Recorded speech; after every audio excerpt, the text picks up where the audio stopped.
Volume 2, Chapter 260, 23rd of August, 1945. Jesus to Johanan's Peasants. Love is obedience. It is not yet daybreak. Jesus is standing in the middle of Doris's ruined orchard, rows of withered or withering trees, many of which have already been felled or uprooted. Around him there are Doris's and Johanan's peasants and the apostles, some standing, some sitting on the felled trunks. Jesus begins to speak. Another day and another departure. And I'm not the only one who is leaving. You are departing as well, if not materially, morally, as you are going to another master. You will thus be joined to other good and pious peasants, and you will form one family, in which you will be able to speak of God and of His Word, without having to resort to subterfuges to do so.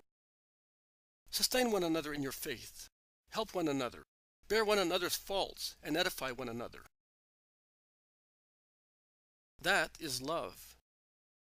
And you heard from my apostles last night, although in different ways, that love is salvation. Simon Peter, with a simple kind word, made you ponder how love changes your heavy nature into a supernatural nature, how a man without love may become corrupt and corrupting, like a slaughtered animal that is not cooked, or he may become useless like wood rotten with water that will not burn in a fire, and how love makes a man live in the atmosphere of God, and thus he comes out of corruption and becomes useful to his neighbor. Because, believe me, my dear children, love is the great strength of the universe.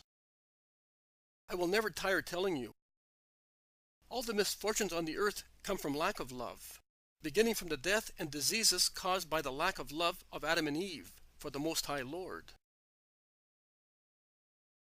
Because love is obedience. He who does not obey is a rebel.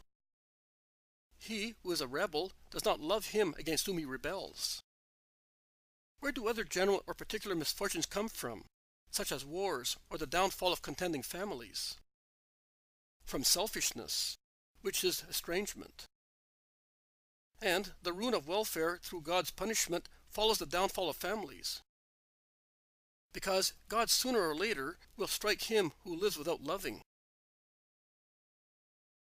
I know that it is rumored here, and because of such rumor I am hated by some, looked at with fearful hearts by others, or invoked as a fresh punishment, or tolerated for fear of a punishment. I know that it is rumored here that it was my look that made these fields cursed. It was not my look, but the punished selfishness of an unjust and cruel man. If my eyes were to scorch the land of all those who hate me, very little green would be left in Palestine. I never avenge myself for ill will manifested towards me, but I hand over to the Father those who stubbornly persist in their sin of selfishness towards their neighbor, and sacrilegiously deride the precept of love. And the more one endeavors to persuade them to love, by means of words and suitable deeds, the more cruel they become. I am always willing to raise my hand and to say to a repentant soul, I absolve you. Go in peace. But I will not offend love by agreeing to inconvertible harshness. Always bear that in mind, to see things in the right light and disprove tales, which are always different from the truth, whether they are told out of veneration or angry fear. You are changing master, but you will not be leaving this land, to take care of which in its present state seems madness. And yet, I say to you, do your duty on it. You have done it so far for fear of cruel punishment. Do it also now, although you are aware that you will not be dealt with as in the past. Nay, I say to you, the more humanely you are treated, the more diligently and cheerfully you are to work, to return humanity through your work to those who grant you humanity. Because, while it is true that masters are obliged to be humane to their subordinates, remembering that you are all one race, and that every man is born nude in the same manner, and dies putrefying in the same manner, whether he is rich or poor, and that wealth is not the work of those who possess it, but of those who either honestly or dishonestly have amassed it for them, and that one is not to be proud of it or make use of it to oppress other people. Instead, one should use it with love, discretion, and justice, in order not to be looked at with severity by the true master, who is God, who cannot be bought or seduced by jewels or gold talents, but can be made our friend only through our good deeds. Because, while all that is true, it is also true that the servants are obliged to be good to their masters. Do the will of God, who wants you in your humble condition, with simplicity and goodwill. You know the parable of Dives. You know that not gold, but virtue is rewarded in heaven. Virtue and submission to the will of God make God the friend of man. I know that it is very difficult to be able to always see God through the deeds of man. It is easy in good people. It is difficult in bad people, because your souls may be induced to think that God is not good. But you must overcome the evil done to you by man tempted by Satan, and beyond that barrier that costs so many tears, you may see the truth of sorrow and its beauty. Sorrow comes from evil.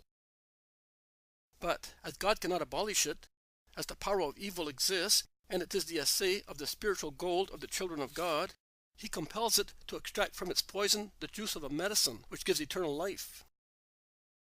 Because the pungency of sorrow inoculates good people with such reactions that spiritualize them more and more, making them holy. Be therefore good, respectful, submissive. Do not judge your masters. There is one who judges them. I would like the man who commands you to become just, to make your life easier, and gain eternal life himself. But remember that the more burdensome the task to be accomplished is, the greater is the merit in the eyes of God. Do not try to defraud your master. Money or victuals obtained by fraud do not enrich or satisfy anybody's hunger. Let your hands, lips, and hearts be pure. You will then keep the Sabbath and holy days of obligation with grace in the eyes of God, even if you are compelled to work in the fields. I solemnly tell you that your labor will be worth more than the hypocritical prayers of those who go to fulfill their duty to be praised by the world, because, in actual fact, they infringe the precept by disobeying the law that prescribes that each man and all the members of his family are to keep the Sabbath and festivals of Israel for their own sake. Because prayer does not consist in actions, but in sentiments. And if your hearts love God in a holy manner, they will celebrate the rites of the Sabbath and festivals, which other people prevent you from keeping, better than they do and under every circumstance. I bless you, and I will now leave you, because the sun is rising, and I want to be on the hills before the heat of the day. We shall meet again soon, because autumn is not far. Peace be with you all, both the new and the old servants of Johanan, and may your hearts be serene. And Jesus sets out, passing through the peasants and blessing them one by one. Behind a large withered apple tree there is a man half hidden. But when Jesus is about to pass by, pretending he has not seen him, the man jumps out and says, "I am Johanan's steward." He said to me, "If the rabbi of Israel should come, let him stop in my fields, and let him speak to my servants. They will do more work for us, because he teaches only good things." And yesterday he wrote to me, informing me that as from today they, and he points to Doris's man, are with me. And these fields belong to Johanan. And he says, "If the rabbi should come, listen to what he says and act accordingly. Let no calamity befall us. Load him with honors, but see if you can get him to revoke the curse on the land. Because you must know that Johanan bought it out of spite. But I think he already regrets it. It will be a great achievement if we can turn into grazing ground." Did you hear me speak? Yes, Master. You know, then, how to behave, both you and your master, to have God's blessing.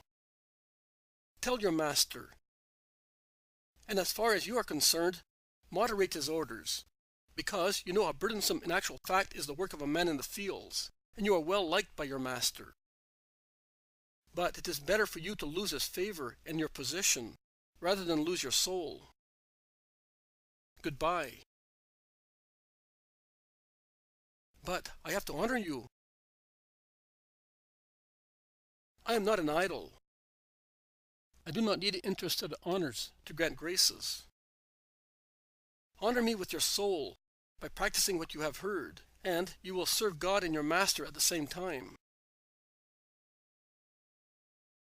And Jesus, followed by the apostles and the women, and then by all the peasants, goes across the fields and directs his steps towards the hills, greeting everybody once again.